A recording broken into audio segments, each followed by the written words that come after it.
ETV YouTube channels లో మీ వ్యాపార ప్రకటనల కోసం ఈ నంబర్కి కాల్ చేయండి. పెళ్లి పుస్తకం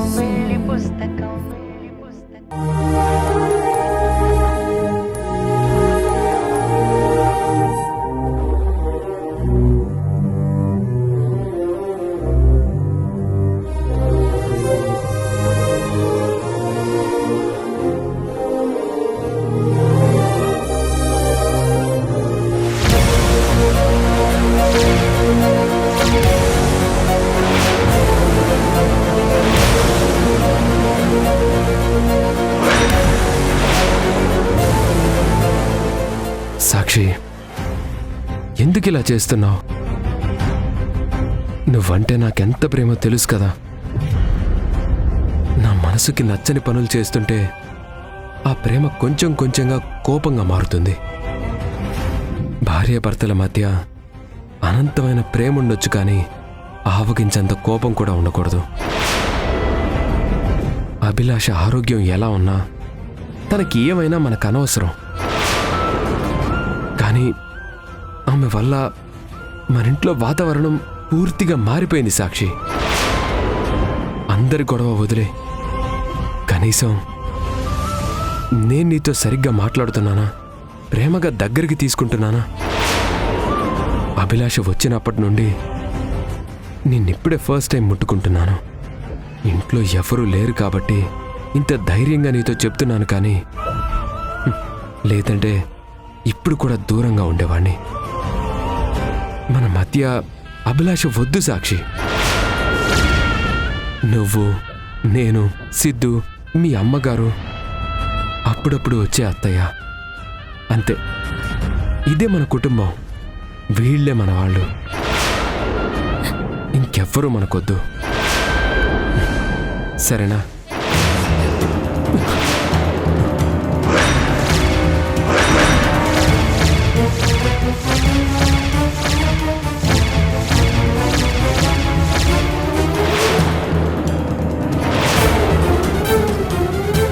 నువ్వేంటి ఇక్కడున్నావు? సాక్షి అక్కడ బయటకు వెళ్ళింది. ఇంతసేపు నేను ముట్టుకుంది, మాట్లాడింది నీతోనా? చిచి,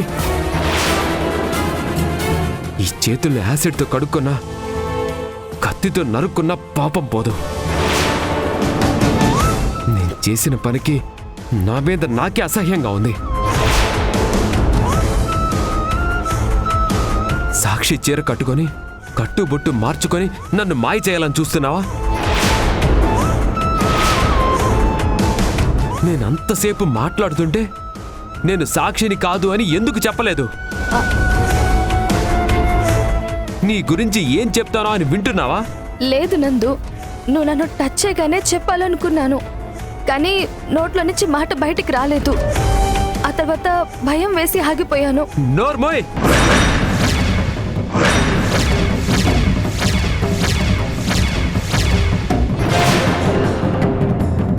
ఇంతకు బరి తెగిస్తావు అనుకోలేదు. నిన్ను మాజీ భార్యగా కాదు కదా, కనీసం మనిషిగా కూడా చూడను. నీ మాయలు కుట్రలు నా దగ్గర చెల్లవు. అసలు నిన్ను కాదు, నిన్ను తీసుకొచ్చి ఇంట్లో పెట్టిన సాక్షిని అనాలి. చూడు, ఇంకొక్కసారి సాక్షి చీర కట్టుకున్నా, తన కట్టు బొట్టుతో ఇంట్లో తిరిగినా క్షమించేదే లేదు.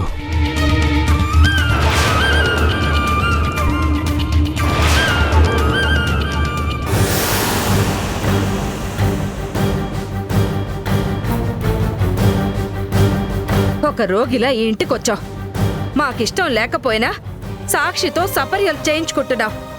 ఎన్ని రోజులుంటావో తెలీదు, కానీ నీ వల్ల రోజుకొక సమస్య పుడుతోంది. నా కూతురి కాళ్ల మీద పడి క్షమాపణలు చెప్పడం కాదు, నిజంగా దాని కాపురం మీద, దాని జీవితం మీద ఏ మాత్రం గౌరవం ఉన్నా ఇంట్లో నుంచి బయటికి పోయేదానివి. ఆ మాత్రం గౌరవం ఉంటే ఈ ఇంటికి వచ్చేదే కాదు భారతి గారు. సాక్షి దయ దీని మీద ఉన్నంత వరకు గోడు తప్పదు, ఈ పేడ తప్పదు. ఛీ!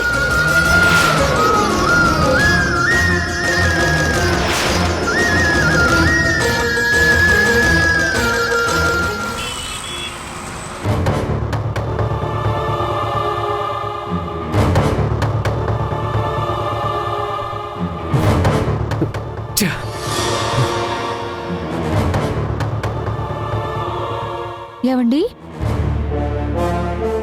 తీసుకోండి.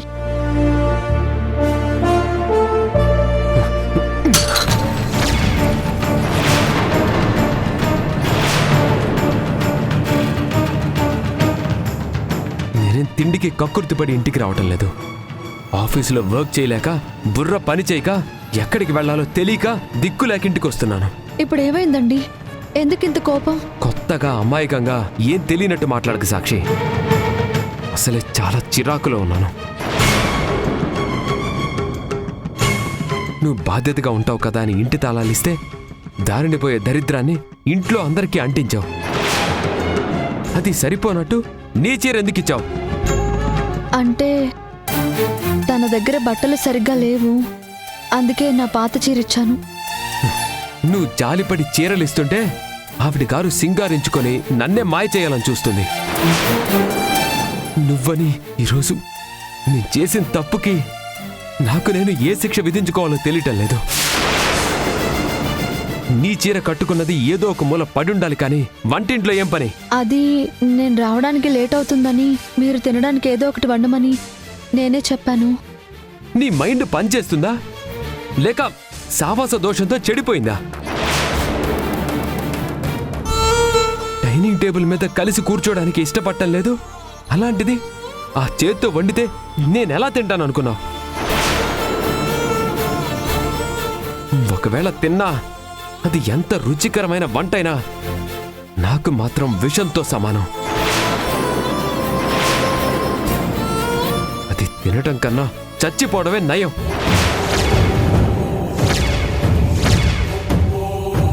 వచ్చిన రోజు నుండి తనని బయటికి పంపించేయమని అందరూ నెత్తి నోరు కొట్టుకొని మొత్తుకుంటుంటే నువ్వేంటి సాక్షి తను ఇంట్లో మనిషిలా ట్రీట్ చేస్తూ నెత్తికెక్కించుకుంటున్నావు? చూడు, నేను ఆకలితో అయినా పస్తులుంటాను కానీ ఆవిడ చేసింది మాత్రం ముట్టుకోను. నా మాట కాదని, భారీగా నీకు అధికారం ఉందని ఫీల్ అయ్యి దాన్ని సపోర్ట్ చేస్తే మాత్రం ఈ ఇంట్లో నేను ఒక్క మెతుకు కాదు కదా, పచ్చి మంచినీళ్ళు కూడా ముట్టను. వద్దండి, ఇక నుంచి నేనే వంట చేస్తాను. తనకే పనులు చెప్పను. జస్ట్ పనులు మాత్రమే కాదు సాక్షి, ఇంకెప్పుడు నీ చీర కూడా కట్టుకోకూడదు, కట్టు బొట్టు కూడా నీలా ఉండకూడదు. ఈ ఇంట్లో నా మాటకి విలువ లేకపోయినా తప్పకుంటున్నాను. అలా అని తెలిసి తప్పులు చేస్తే మాత్రం నేను అస్సలు ఊరుకోను.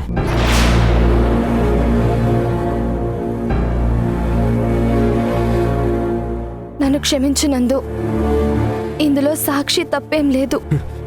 ఏయ్, భార్యాభర్తలో గదిలో ఉన్నప్పుడు కొంచెం కూడా కామన్ సెన్స్ లేకుండా ఎలా వచ్చేస్తావు? నా గురించి సాక్షిని తిడుతున్నావు కదా అని సారీ చెప్పడానికి వచ్చాను. అంటే ఇప్పటి వరకు డోర్ దగ్గరుండి మా మాటలన్నీ వింటున్నావా? చూసావా సాక్షి, ఇదంతా నువ్విచ్చిన అలుసే అడ్వాంటేజ్ తీసుకుంటుంది. నా పర్మిషన్ లేకుండా మా ఇంటికి వచ్చావు. ఇప్పుడు భార్యాభర్తల మధ్యలోకి వచ్చేస్తున్నావా? ప్రతి విషయంలో ఇన్వాల్వ్ అవ్వాలని చూస్తున్నావా? ఆ కళ్యాణ్తో నువ్వు కూడా జైలుకు పోయి ఉంటే నాకింత టార్చర్ ఉండేది కాదు. చా, ఇంట్లో ఆఫీసులో ఎక్కడ కూడా పీస్ ఆఫ్ మైండ్ లేకుండా పోయింది. ఏవండి, సారీ సాక్షి, ఇదంతా నా వల్లే.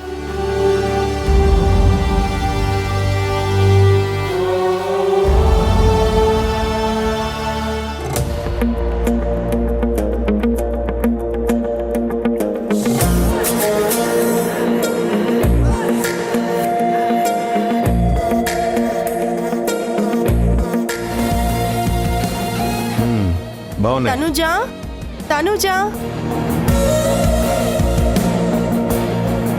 చెప్పక్క. కూర్చో తనుజా. నీ ఎంగేజ్మెంట్ కోసం ఈ ఆర్నమెంట్స్ తీసుకొచ్చాను. వీటిల్లో నీకు ఏది బెస్ట్ అనిపిస్తుందో అది సెలెక్ట్ చేసుకో.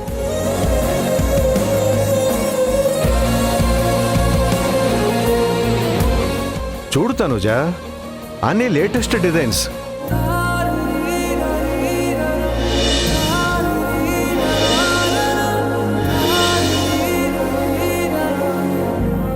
నాకేం తెలియవక్క. ఏదో ఒకటి నువ్వే సెలెక్ట్ చేయక్క. నాకు తెలుసు, నేనిది ముందే ఊహించా. తనూజ సేమ్ డైలాగ్ అంటుందని నేను చెప్పానా లేదా?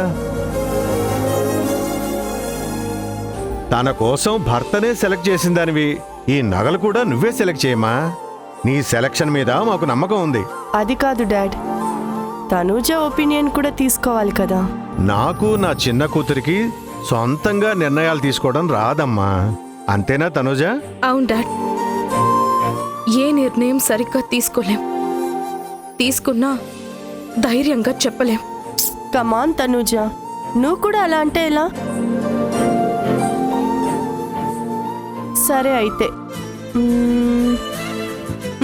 ఇది తీసుకో. ఇదైతే నీకు పర్ఫెక్ట్గా సూట్ అవుతుంది.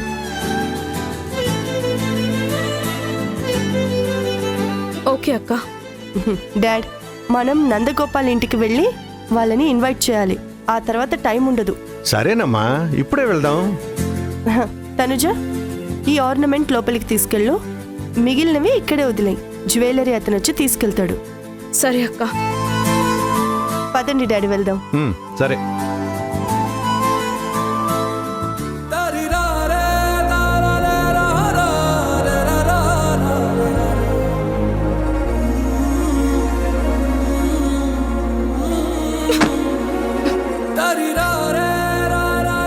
నా ఒపీనియన్ ధైర్యంగా నీకు చెప్పలేకపోతున్నందుకు నా మీద నాకే కోపంగా ఉందక్క. నా ఆలోచన తప్పని తెలుసు, అలా అని మర్చిపోలేకపోతున్నాను, మీ ముందు నటించలేకపోతున్నాను.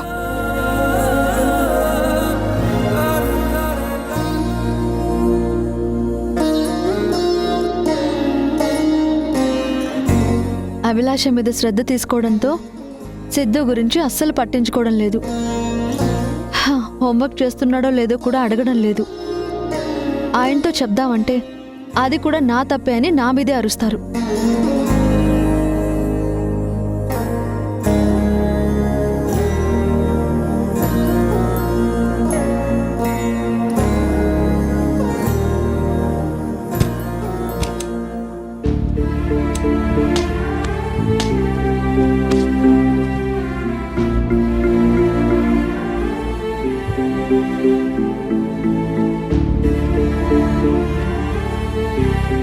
భార్యాభర్తల మాటలకు కూడా ఈ ఇంట్లో ప్రైవసీ లేదు కదా, అందుకే.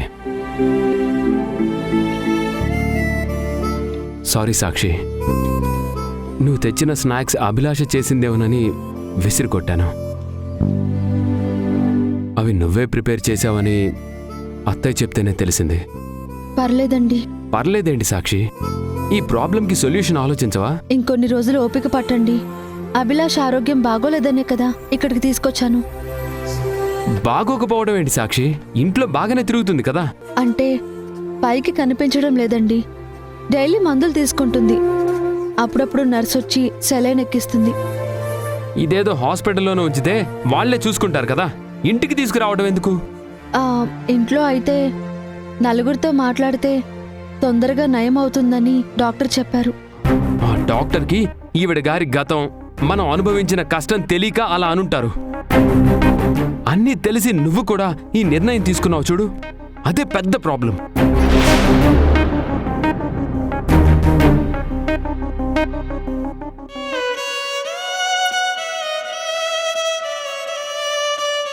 చూడు సాక్షి, జరిగిందేదో జరిగింది. మన మధ్య ఇన్ని రోజులు ఈ నిర్ణయం వల్ల అయిన గొడవలు చాలు. అభిలాషని వేరే హాస్పిటల్కి పంపిద్దాం, లేదంటే వేరే ఇల్లు చూసి అక్కడ ఒక కేర్ టేకర్ నుంచుదాం. ఎవరో ఎందుకండి, తన జాగ్రత్తలు చూసుకోవడానికి నేనున్నాను కదా. నువ్వున్నది దానికోసం కాదు సాక్షి, తాళి కట్టిన నా కోసం, అమ్మ అని పిలుస్తున్న మన సిద్ధు కోసం. మన మధ్య మూడో మనిషిగా మన సంతోషానికి శనిగ్రహంలో ఉండకూడదనే పంపించేద్దామని చెప్తున్నాను. ఎక్కడికో పంపించేదాన్ని అయితే ఇక్కడికెందుకు తీసుకొస్తానండి?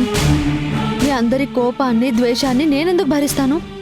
అదే, అది ఎందుకో తెలియకే నేను అడుగుతున్నాను. అభిలాష విషయంలో ఇంత మొండిపట్టు ఎందుకో అర్థం కావటం లేదు.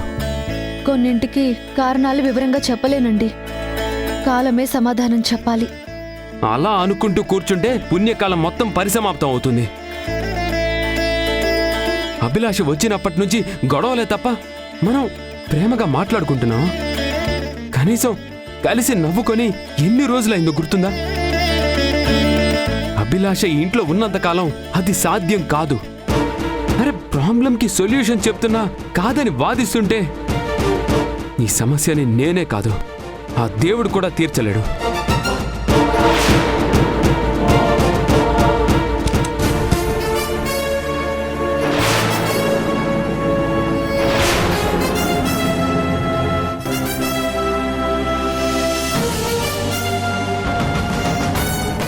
సాక్షి జీవితాన్ని నాశనం చేసిన రాక్షసిని క్షమిస్తూ భర్త సంతోషానికి శత్రువుగా మారుతోంది. ఒక్క మనిషి వల్ల ఇంతమంది జీవితంలో సమస్యలు పుడుతున్నా ఏమీ పట్టనట్టు పాషాణంలో అభిలాష మాత్రం ఇల్లు కదలడం లేదు. ఈ సమస్యకి నేనైనా ఏదో ఒక పరిష్కారం ఆలోచించాలి.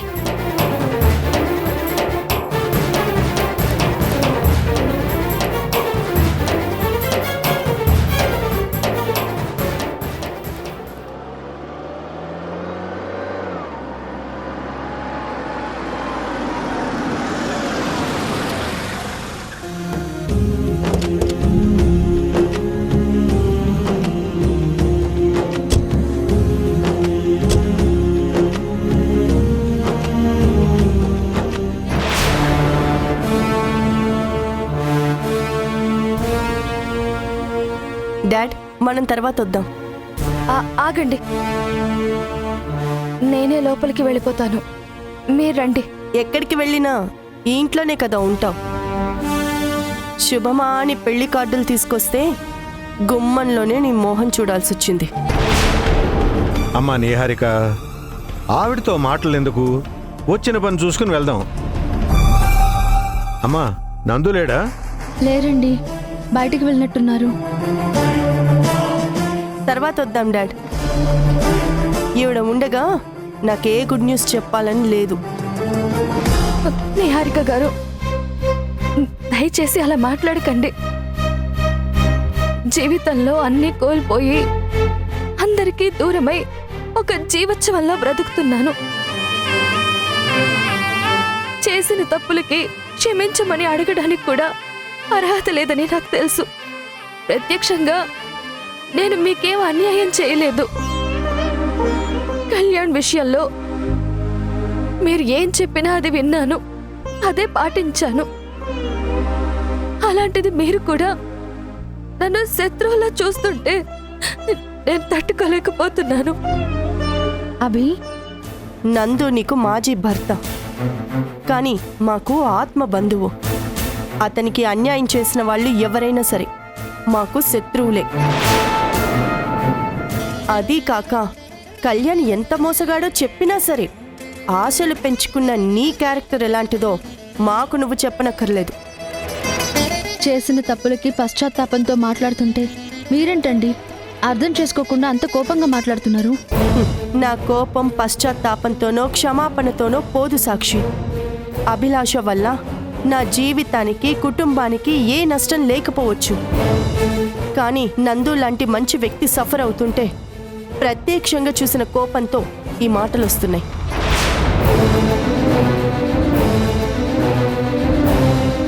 నన్ను అర్థం చేసుకునే వాళ్ళే పట్టించుకోవట్లేదు.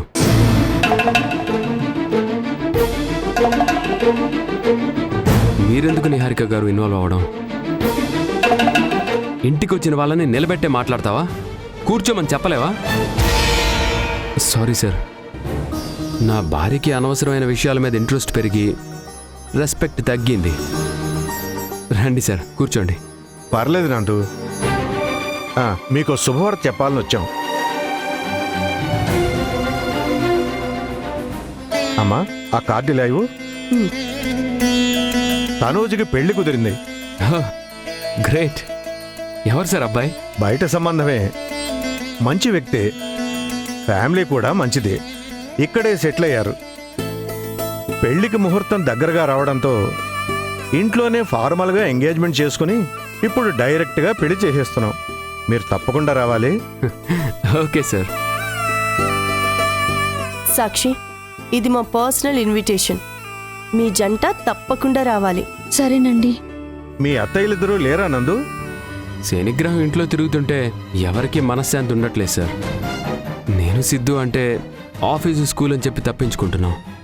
పాపం వాళ్ళకి ఏం చేయాలో తెలియక మనశ్శాంతి కోసం గుడికో గోపురానికో వెళ్తున్నారు. అమ్మా సాక్షి, తెల్లటివన్నీ పాలు కాదు, నల్లటివన్నీ నీళ్లు కాదు. మీ ఇద్దరి మధ్యలో ఎవరైనా సరే పరాయి వాళ్లే అవుతారు. నీకు మంచి అనిపించింది ఏదైనా చేసే ముందు నీ మనసు తెలిసిన వాళ్ళతో మాట్లాడడం ఉత్తమం. వ్యతిరేకంగా నడుచుకుని చక్కని జీవితాన్ని నాశనం చేసుకోకు. నా మాటలు అర్థం చేసుకుని తెలివిగా నడుచుకుంటావని భావిస్తున్నాను. సాక్షి, మీకు ఈ పెళ్లి కార్డు ఇచ్చింది మేం మీ ఇంటికి వచ్చింది మీ ఫ్యామిలీ మెంబర్స్ని మాత్రమే పిలవడానికి. అంటే నువ్వు, నందు గారు, సిద్ధు, మీ అమ్మగారు, నందు అత్తయ్య గారు, వీళ్ళు మాత్రమే. తప్పకుండా రండి నందు. ఖచ్చితంగా సార్. వెళ్ళొస్తానమ్మా.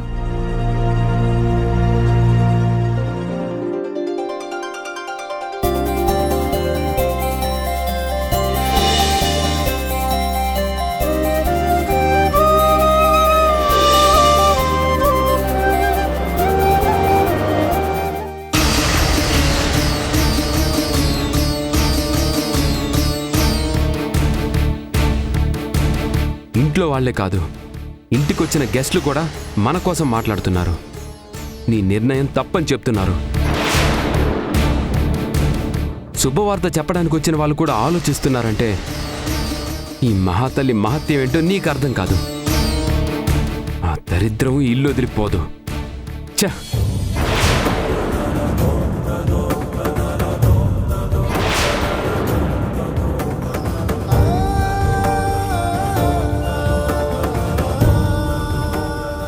ఓపెన్ చేసి చూడండి. నచ్చయ్యలేదు చెప్పండి. నా కోసం తీసుకోండి ప్లీజ్.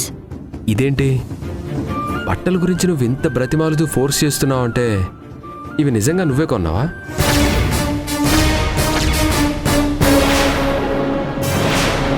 చెప్పు.